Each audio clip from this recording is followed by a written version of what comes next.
प्रधानमंत्री कार्यालय में राज्य मंत्री डॉक्टर जितेंद्र सिंह ने अंतरिक्ष के क्षेत्र में आने वाले समय में भारत द्वारा कई और कीर्तिमान स्थापित करने का दावा करते हुए कहा है कि चंद्रयान-3 की सफलता और प्रधानमंत्री नरेंद्र मोदी की ओर से स्पेस सेक्टर को अनलॉक करने के बाद भारत की अंतरिक्ष यात्रा के लिए आकाश भी अब कोई सीमा नहीं रहा।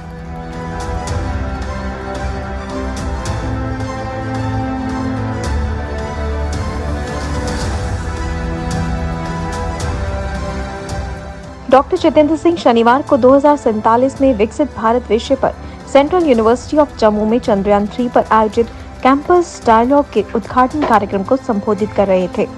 विद्यार्थियों और एकेडमिक फैकल्टी से बातचीत करते हुए डॉक्टर जितेंद्र सिंह ने कहा कि प्रधानमंत्री नरेंद्र मोदी द्वारा स्पेस सेक्टर को पुरानी बेड़ियों से मुक्त करने के बाद भारत की अंतरिक्ष अर्थव्यवस्था $8 बिलियन तक पहुंच गई है और आर्थर डी लिटिल रिपोर्ट के अनुसार 2040 तक भारत की स्पेस अर्थव्यवस्था बढ़कर $40 बिलियन तक पहुंच जाएगी।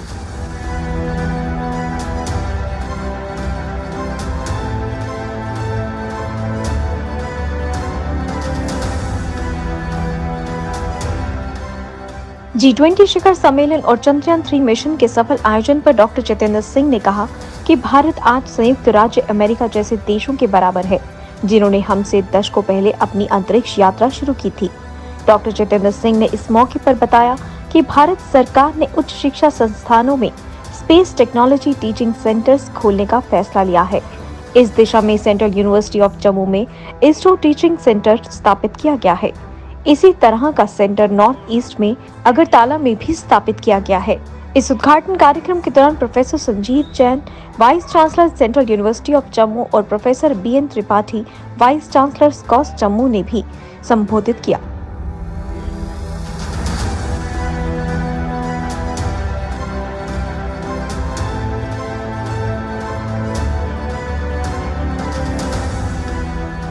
उत्तर भारत की मात्र एक ऐसी यूनिवर्सिटी, एक ऐसा विश्वविद्यालय है ये सेंट्रल यूनिवर्सिटी जम्मू, जहाँ पर के इसरो के सौजन्य से पहला टीचिंग डिपार्टमेंट स्थापित किया गया था आज से कुछ 4-5 वर्ष पहले।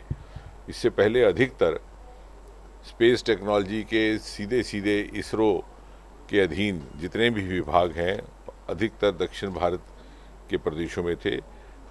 एक सुझाव आया कि हमें दूसरे प्रदेशों में भी इस तरह के स्थान स्थापित करने चाहिए संस्थान, तो सबसे पहले जम्मू सेंट्रल यूनिवर्सिटी और दूसरा पूर्वोत्तर में अगरतला में NIT में स्थापित किया गया।